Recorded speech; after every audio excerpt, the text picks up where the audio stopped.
Hi friends, ഇന്ന് നമുക്ക് biryani recipe കണ്ടു നോക്കിയാലോ. സോ ഫസ്റ്റിന് ഹോൾ മസാല നമുക്ക് വേണം. അതിനുവേണ്ടി ഇവിടെ ഞാൻ star anise, clove, cinnamon stick, cardamom, അതേപോലെ ഫെനൽ സീഡാണ് എടുത്തിരിക്കുന്നത്.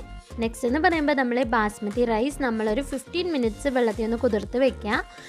അതിനുശേഷം ഒരു പാനിൽ കുറച്ച് നമുക്ക് വെള്ളം ചൂടാക്കാം. അതിനുശേഷം അതിലോട്ട് നേരത്തെ എടുത്ത് വെച്ച ഹോൾ മസാല ഇട്ട് കൊടുക്കാം.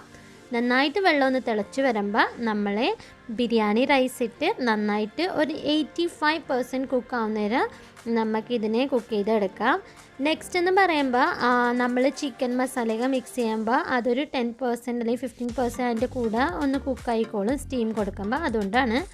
നെക്സ്റ്റ് എന്ന് പറയുമ്പോൾ ഇതിൻ്റെ മസാലയ്ക്ക് വേണ്ടി നമുക്ക് തൈര്, പുതിന, മല്ലിയില, ഇഞ്ചി വെളുത്തുള്ളി പേസ്റ്റ്, അരമുറി നാരങ്ങ നീരാണ് എടുക്കുന്നത്.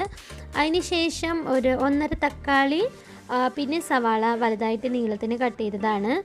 ഇത് നമ്മളെ ബിസ്ത റെഡിയാക്കാൻ വേണ്ടിയാണ് ഫ്രൈ ചെയ്ത്.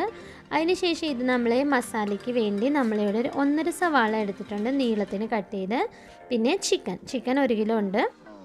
നെക്സ്റ്റ് എന്ന് പറയുമ്പോൾ ഒരു പാനിൽ നമ്മൾ എണ്ണ ഒഴിച്ച് കൊടുക്കുക. എണ്ണ ചൂടായി വരുമ്പോൾ നമ്മൾ സവാളയിട്ട് നന്നായിട്ട് ഇതേപോലെ ഒന്ന് ഫ്രൈ ചെയ്തെടുക്കുക. ചെറുതായിട്ട് വാടിയാൽ മതി, ചെറിയൊരു പിങ്കിഷ് കളർ ആവുന്ന ഒരു വാട്ടിയാൽ മതി, ഭയങ്കരമായിട്ട് ബ്രൗൺ ആവണ്ട.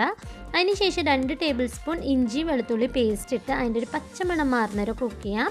അതിന് ശേഷം നേരത്തെ കട്ട് ചെയ്ത് വെച്ച് നമ്മളെ ചിക്കൻ നമ്മൾ ഈ ഒരു മസാലയിട്ട് ഇട്ട് നന്നായിട്ടൊന്ന് മിക്സ് ചെയ്യാം.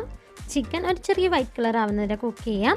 ഇതിന് മസാലയ്ക്ക് വേണ്ടി നമ്മളിവിടെ ക്ലോവ്സ്, കാർഡമം, സ്റ്റാർ നീസ്, ജാവത്രി, cinnamon stick, dry chilli, black പെപ്പറാണ് എടുത്തിരിക്കുന്നത്. അതിന് ശേഷം നമുക്കിത് പൊടിച്ച് നന്നായിട്ട് ഒരു മസാല ആക്കി എടുക്കാം. ഇവിടെ ഞാൻ നമ്മളെ ഓനിയനും കൂടെ ഫ്രൈ ചെയ്തെടുത്തിട്ടുണ്ട് ബിസ്തയ്ക്ക് വേണ്ടി. സോ നമ്മൾ മസാല പൊടിച്ചതിന് ശേഷം നമ്മൾ ഈ ഒരു മസാല അതേപോലെ 1/2 ടേബിൾ സ്പൂൺ മഞ്ഞൾപ്പൊടിയും കൂടെ ചേർത്ത് ചിക്കനിൽ നന്നായിട്ടൊന്ന് മിക്സ് ചെയ്യാം. അതിന് ശേഷം തക്കാളി, പുതിന, മല്ലിയില ചേർത്ത് നന്നായിട്ടൊന്ന് മിക്സ് ചെയ്യാം. നമ്മൾ തക്കാളി പുതിനയൊക്കെ നന്നായിട്ടൊന്ന് വാടി വരുമ്പോഴത്തേക്ക് ഇതിലോട്ട് നമുക്ക് ബിസ്ത ചേർത്ത് കൊടുക്കാം. അതിന് ശേഷം നമ്മൾ നന്നായിട്ടൊന്ന് മിക്സ് ചെയ്യാകെ നെക്സ്റ്റ് നമുക്ക് ഒരു 1/2 ടേബിൾ സ്പൂൺ നാരങ്ങ നീര് ചേർത്ത് കൊടുക്കുക. അതിന് ശേഷം ഒരു 2 ടേബിൾ സ്പൂൺ നമ്മൾ തൈര് കേർഡാണ് എടുത്തിരിക്കുന്നത്. നന്നായിട്ട് ചേർത്ത് നമുക്ക് ചിക്കനിലോട്ട് മിക്സ് ചെയ്യാം.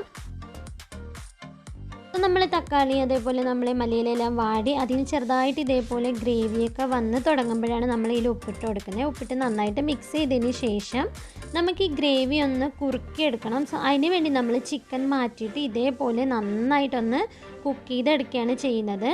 സോ ഇത് കുക്കായി വരുന്ന നേരം കൊണ്ട് നമുക്ക് അടുത്ത പാനിലോട്ട് നമുക്ക് റേസിൻസ് ഇതേപോലെ ഒന്ന് ഫ്രൈ ചെയ്തെടുക്കാം. അതിനുശേഷം സെയിം ഓയിലിൽ തന്നെ നമ്മൾ നേരത്തെ ചിക്കൻ എടുത്ത് വെച്ചിരുന്നത് ഈ ഒരു ഓയിലിട്ട് ഇതേപോലെ ഒന്ന് ഫ്രൈ ചെയ്തെടുക്കാം.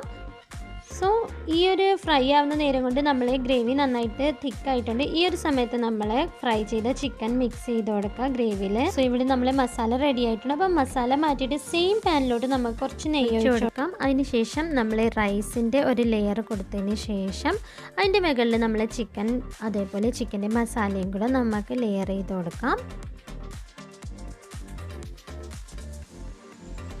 ലെയർ കൊടുത്തതിന് ശേഷം നമുക്ക് ബിസ്ത അതേപോലെ റേസിൻസിൻ്റെ ഒരു ലെയർ കൊടുക്കാം.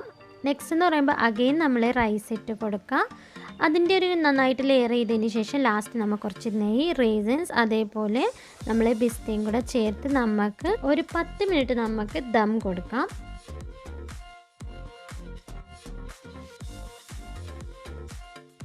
ഇവിടെ നമ്മളെ ബിരിയാണി റെഡി ആയിട്ടുണ്ട്. സോ എന്തായാലും വീഡിയോ ഇഷ്ടപ്പെട്ട് കാണുമെന്ന് വിചാരിക്കുന്നു. അപ്പോൾ വീഡിയോ ഇഷ്ടപ്പെട്ടുണ്ടെങ്കിൽ ലൈക്ക്, ഷെയർ ആൻഡ് സബ്സ്ക്രൈബ്. ഇനി നെക്സ്റ്റ് വീഡിയോയിൽ കാണാം. Till then, bye bye. Thank you for watching.